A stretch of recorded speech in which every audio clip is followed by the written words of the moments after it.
आएंगे, लेकिन नीतीश कुमार ने अपने फायदे के लिए एनडीए का दामन थाम लिया, जो ये बताता है कि तेजस्वी यादव, इनकी पार्टी राजद ये जानती थी, ये समझती थी कि नीतीश कुमार उनके लिए महत्वपूर्ण है और नीतीश कुमार भी जानते थे कि उनकी पार्टी उनके लिए कितनी महत्वपूर्ण है। लेकिन सिर्फ अपने फायदे के लिए यहाँ पर नीतीश कुमार ने एनडीए में जाकर जीतन राम मांझी ने गलती कर दी, क्योंकि जीतन राम मांझी को सोचिए 4 विधायक दल होने के बाद भी मुख्यमंत्री के ऑफर आ रहे थे और कहीं ना कहीं इंडिया गठबंधन के नेता उनको मुख्यमंत्री बना भी सकते, क्योंकि पिछली बार मुख्यमंत्री थे और पिछली बार के बाद जब अभी चर्चा हुई तो उन्होंने खुद नीतीश कुमार की बुराई की कि नीतीश कुमार के सानिध्य में मैं मुख्यमंत्री बना, लेकिन जब मैंने काम करना शुरू किया तो नीतीश कुमार को लोगों ने भड़का दिया कि ये काम कर रहा है, आने वाले वक्त पर आपकी कुर्सी खा जाएगा। आपको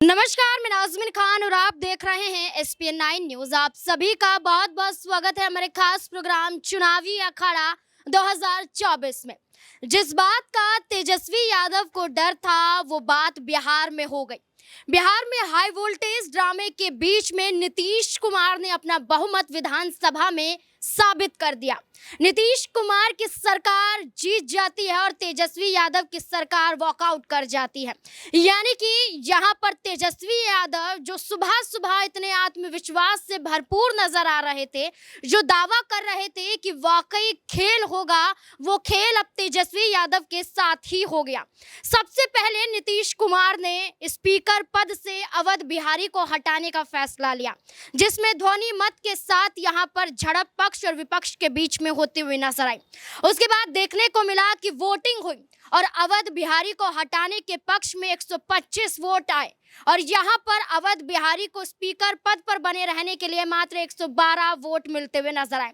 यानी कि नीतीश कुमार और एनडीए के गठबंधन से देखा जाए तो अवध बिहारी स्पीकर कुर्सी को तो छोड़ देते हैं, लेकिन एक बड़ा संकेत देते हुए नजर आते हैं। अवध बिहारी स्पीकर कुर्सी छोड़ते हुए ये जरूर कहते हैं कि ये तो संविधान के अनुसार की गई प्रक्रिया के तहत हुआ है, यहाँ पर हटना तो लाजमी था, लेकिन जो आज है वो कल नहीं रहेगा। ऐसी बातें अवध बिहारी ने कर दी और यही बात कहीं ना कहीं तेजस्वी यादव भी सदन में करते हुए नजर आए कि एक ना एक दिन फिर से खेल होगा और वो खेल क्या 2025 के विधानसभा चुनाव में होता हुआ नजर आएगा और उससे पहले क्या लोकसभा चुनाव में देखने को मिलेगा। इससे जुड़े हुए तमाम सवाल जहन में आते हैं।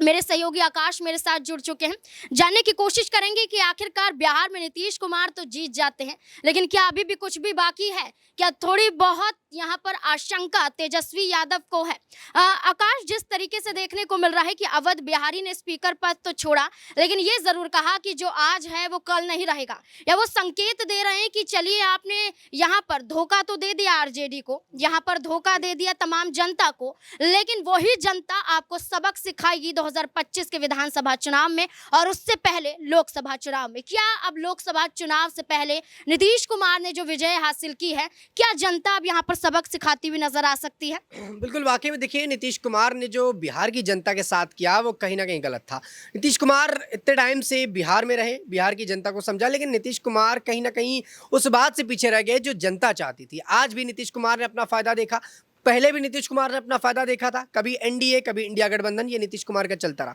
लेकिन जो तेजस्वी यादव ने सदन में बातें कही कि इनको हमने सर आंखों पर बिठा के रखा था, इनके लिए क्या कुछ प्लान किया था, इन्हें प्रधानमंत्री बनाने का सपना दिखाया था और खुद भी देख रहे थे कि हमारे प्रधानमंत्री के रूप में देखे जाएंगे, लेकिन नीतीश कुमार ने अपने फायदे के लिए एनडीए का दामन थाम लिया, जो ये बताता है कि तेजस्वी यादव, इनकी पार्टी राजद ये जानती थी, ये समझती थी कि नीतीश कुमार उनके लिए महत्वपूर्ण और नीतीश कुमार भी जानते थे कि उनकी पार्टी उनके लिए कितनी महत्वपूर्ण है। लेकिन सिर्फ अपने फायदे के लिए यहाँ पर नीतीश कुमार ने एनडीए का दामन थामा, लेकिन यहाँ पर अटकलें लगाई जा रही थी कि नीतीश कुमार इस पूरे मामले पर फेल हो जाएंगे, लेकिन लगातार नीतीश कुमार ने अपना बहुमत यहाँ पर पूरी तरह से पेश किया और बता दिया कि आज भी जो विधायक दल है वो उनके साथ है। लेकिन सोचने वाली बात यह है कि इंडिया गठबंधन जिसके साथ नीतीश कुमार जुड़े थे, जिसको वादा किया था नीतीश कुमार ने, उनके साथ नहीं रहे, जिस पर उम्मीदें जताई जा रही थी कि अगर इंडिया गठबंधन जीतेगा तो नीतीश कुमार को यहाँ पर प्रधानमंत्री पद मिलेगा, लेकिन नीतीश कुमार को वो प्रधानमंत्री पद का लालच शायद खत्म हो गया था। शायद इस बात का अंदाजा लग रहा था कि अब यहाँ से मुख्यमंत्री कुर्सी जा रही, जबकि तेजस्वी यादव सदन के अंदर ये बोलते नजर आ रहे हैं कि इनको हम बड़ा पद देना चाहते थे। यहाँ पर कई बार लालू यादव बोलते नजर आए कि नीतीश कुमार हमारे बहुत खास है, नीतीश कुमार को हम अपने साथ रखना चाहते हैं, लेकिन उन्होंने अपना राजनीतिक फायदा देखा और चुनाव से पहले यहाँ पर पलटी मार दी, जो कि गलत थी। हालांकि यहाँ पर नीतीश कुमार ने अपना बहुमत पेश तो कर दिया, लेकिन आने वाले समय में जनता कहीं ना कहीं इंसाफ नहीं करेगी। देखिए, जनता को ये बात पता है कि नीतीश कुमार आज विधायक दल के साथ अपना जो बहुमत है वो पेश कर सकते हैं, लेकिन आने वाले वक्त पर चुनाव तो वहीं लड़ना है, मुख्यमंत्री तो वहीं का बनना है और उस पर जनता ही तो वोट देगी। जब जनता को इस बात का अंदाजा हो जाएगा तो जनता खुद उनको वोट नहीं देगी। और कहीं ना कहीं लोकसभा चुनाव अगर बीजेपी जीत भी जाती है तो विधानसभा चुनाव में बिहार में नीतीश कुमार के साथ खेला हो सकता है। देखिए, बिल्कुल यहाँ पर खेला होने की बात अभी भी जारी है, क्योंकि तेजस्वी यादव की ये बात याद रखने वाली है। लेकिन जीतन राम मांझी, जिसकी चर्चा होती हुई नजर आई थी कि पहले फोन बंद था, उसके बाद ये भी कहा गया कि मुख्यमंत्री बनने की कवायद में आगे नजर आए, लेकिन नीतीश कुमार जैसे ही बहुमत साबित कर जाते हैं उसके बाद भी क्या जीतन राम मांझी अपनी बात पर अड़े रहेंगे? क्या जीतन राम मांझी अब लोकसभा सीटों को लेकर चर्चा कर सकते हैं एनडीए से? क्योंकि चिराग पासवान का जिक्र किया जाए, उपेंद्र कुशवाहा का जिक्र किया जाए, तो अमित शाह से लेकर देश के प्रधानमंत्री से मुलाकात करते हुए नजर आए हैं, और ये कहीं ना कहीं लोकसभा सीटों को लेकर मुलाकात थी। और ऐसे में जीतन राम मांझी की बात करें, जिसको लेकर प्रशांत किशोर ने भी ये दावा किया था कि चिराग पासवान, उपेंद्र कुशवाहा और जीतन राम मांझी ऐसी शख्सियत हैं जो एक सीट के लिए पाला पलट सकते हैं। तो क्या यहाँ पर अब लोकसभा चुनाव की बात आ गई है, तो अब लोकसभा सीटों की चर्चा भी की जाएगी। तो क्या जीतन राम मांझी अब इस पर भी बड़ी लड़ाई करते हुए नजर आएंगे कि आपने नीतीश कुमार को इतनी सीटें क्यों दी, हमें इतनी कम सीटें क्यों दी? क्योंकि मात्र 4 विधायक तो उनके थे ही। और जीतन राम मांझी क्या इस बात को लेकर भी अब एनडीए से लड़ते हुए दिखाई दे सकते हैं? वाकई में नाज़मीन, देखिए, जीतन राम मांझी शुरू से चर्चाओं में रहे, जब से यहाँ पर इंडिया गठबंधन बना और इंडिया गठबंधन में जीतन राम मांझी की शामिल होने की बातें आई, तब से वो सबसे ज़्यादा चर्चा का विषय रहे। देखिए, बिहार की राजनीति में जीतन राम मांझी इसलिए एक ज़्यादा महत्वपूर्ण बने क्योंकि जेडीयू को यहाँ पर ज़्यादा ज़रूरत थी कहीं ना कहीं, तो जो चाहते थे कि जीतन राम मांझी उनके साथ आ जाए, लेकिन जीतन राम मांझी अपना अलग सियासी दाव खेले थे। वो बता रहे थे कि लालू की तरफ से मुझे बड़े बड़े ऑफर आ रहे हैं, तो एनडीए खेमे में हम क्यों जाएंगे, एनडीए में जाके हमें क्या फ़ायदा होगा, जब हम मुख्यमंत्री बैठे बैठे बन सकते हैं तो हम जाकर दूसरी पार्टी में से मंत्री क्यों बन के बैठे, हमें यहाँ पर मुख्यमंत्री का पद मिल रहा है। तो जीतन राम मांझी ने अपनी राजनीतिक चाल चली, कहीं ना कहीं मुझे ऐसा लगता है कि एनडीए में जाकर जीतन राम मांझी ने गलती कर दी, क्योंकि जीतन राम मांझी को सोचिए 4 विधायक दल होने के बाद भी मुख्यमंत्री के ऑफर आ रहे थे, और कहीं ना कहीं इंडिया गठबंधन के नेता उनको मुख्यमंत्री बना भी सकते, क्योंकि पिछली बार मुख्यमंत्री थे। और पिछली बार के बाद जब अभी चर्चा हुई तो उन्होंने खुद नीतीश कुमार की बुराई की कि नीतीश कुमार के सानिध्य में मैं मुख्यमंत्री बना, लेकिन जब मैंने काम करना शुरू किया तो नीतीश कुमार को लोगों ने भड़का दिया कि ये काम कर रहा है, आने वाले वक्त पर आपकी कुर्सी खा जाएगा, आपको मुख्यमंत्री नहीं बनने देगा। नीतीश कुमार ने अपनी चालबाजी दिखाई और मुझे उस पद से कहीं ना कहीं हटाया और अगली बार मुख्यमंत्री बन गए। तो जीतन राम मांझी हर बार अलग अलग बातें बोलते नजर आए, लेकिन जब उनको ये पता चला कि बिहार की राजनीति अब सीधा एनडीए के साथ जा रही है, बहुमत उनके साथ जा रहा है, तो सिर्फ 4 विधायक दल के साथ वो कितनी बड़ी बगावत कर सकते थे। अगर जीतन राम मांझी पूरा समर्थन दे भी देते तो भी यहाँ पर लालू यादव की पार्टी पीछे रह रही थी कहीं ना कहीं बहुमत के साथ। तो यहाँ पर जीतन राम मांझी ने अपना सियासी दिमाग खेला, यहाँ पर लोकसभा चुनाव में खुद को उनके साथ रखा और आने वाले विधानसभा चुनाव में अपने कहीं ना कहीं राजनीतिक करियर की एक बड़ी यहाँ पर चिंगारी उन्होंने लगाई।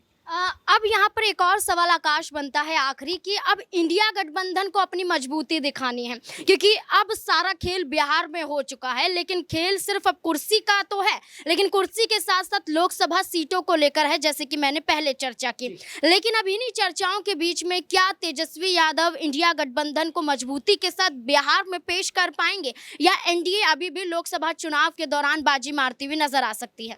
और बिल्कुल देखिए, अब इतना सब होने के बाद ये अंदाजा लगाया जा रहा है कि एनडीए मजबूती के साथ आगे जा रही है, तो हो सकता है लोकसभा चुनाव में वो जीत भी जाए। देखिए, इंडिया गठबंधन की इस वक्त जो हालत है वो काफ़ी ज़्यादा नाजुक है। राहुल गांधी अपनी भारत जोड़ो न्याय यात्रा कर रहे हैं, इस दौरान वो अपनी पार्टी से कहीं ना कहीं दूर है, जबकि इस वक्त राहुल गांधी की, उनके नेतृत्व की, पूरे पार्टी के गठन की सबसे ज़्यादा ज़रूरत है। और यही वजह है कि कांग्रेस पार्टी के कई नेता ये बता रहे हैं कि राहुल गांधी की जो यात्रा है वो समय से पहले खत्म होगी और राहुल गांधी आकर अपनी पार्टी देखें। देखिए, अभी भी इंडिया गठबंधन में सीट बंटवाने का मसला नहीं सुलझा, और ये एक बड़ा मसला था जिसकी वजह से ममता बनर्जी, मिलिंद देवड़ा जैसे नेता दूसरे खाने में चले गए, ममता बनर्जी ने अकेले आने का प्लान बना लिया। तो ये कहीं ना कहीं राहुल गांधी की, या बात करें कांग्रेस पार्टी की, थोड़ी सी कमी थी, जिसकी वजह से इंडिया गठबंधन टूटा। और इंडिया गठबंधन अगर यहाँ पर न्याय यात्रा के दौरान वो अपने नेताओं को साधते रहते, सीट बंटवारे को लेकर असमंजस की जो स्थिति थी उस पर अपनी बहुमत को रखते रहते, अपनी बात को रखते, बैठकें करते, तो मुझे लगता है कि शायद ममता बनर्जी भी ना जाती और शायद नीतीश कुमार भी ना जाते, क्योंकि तालमेल की एक बड़ी बात रही जिसकी वजह वजह से नेता चले गए। मिलिंद देवड़ा ने 55 साल पुराना रिश्ता कांग्रेस से तोड़ा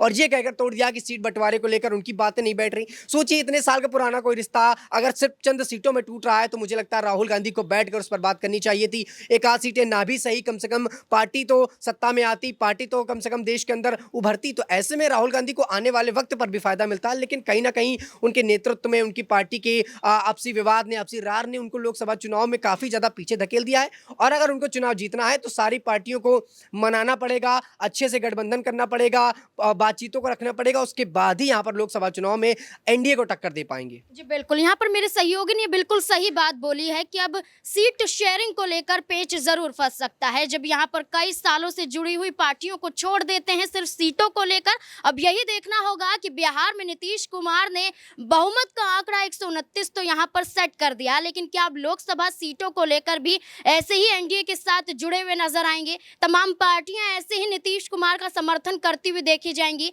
या लोकसभा चुनाव के बीच में कोई बड़ा खेल वो तमाम पार्टियां एनडीए का बिगाड़ती हुई दिखाई दे सकती है? क्या कुछ लगता है आपको? कमेंट बॉक्स में जरूर बताएं। देखते रहें एसपीएन 9 न्यूज़। धन्यवाद।